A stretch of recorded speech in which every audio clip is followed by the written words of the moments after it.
Pasintabi po sa mga kumakain, isang naaagnas at inuud na bangkay ang natagpo ang nakasilid sa sako sa isang bahay sa Antipolo, Rizal. May mga natukoy ng persons of interest ang mga otoridad. May unang balita si JB Santos.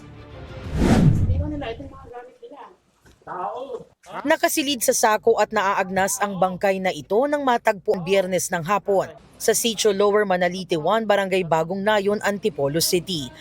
Ayon sa pamunuan ng barangay, nakatanggap sila ng tawag na may umaalingasaw na amoy sa kanilang lugar. Ang hinala po nila nung una, hayop.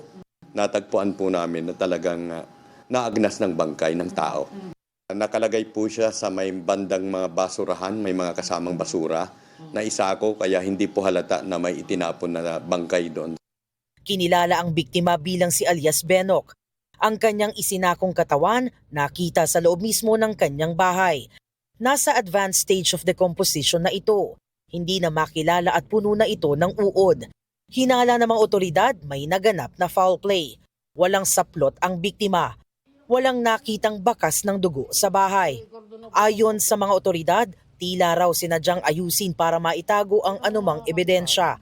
Person of interest si alias Ogro ang sinasabing huling taong nakitang pumasok sa bahay ng biktima noong July 22 at may dala raw itong martilyo.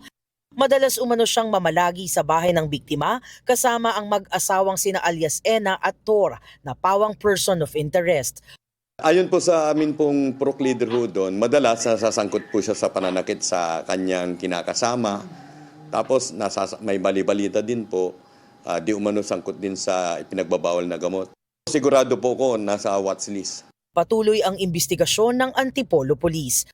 Ito ang unang balita. Jamie Santos para sa GMA Integrated News. Gusto mo bang mauna sa mga balita? Mag-subscribe na sa GMA Integrated News sa YouTube at tumutok sa unang balita.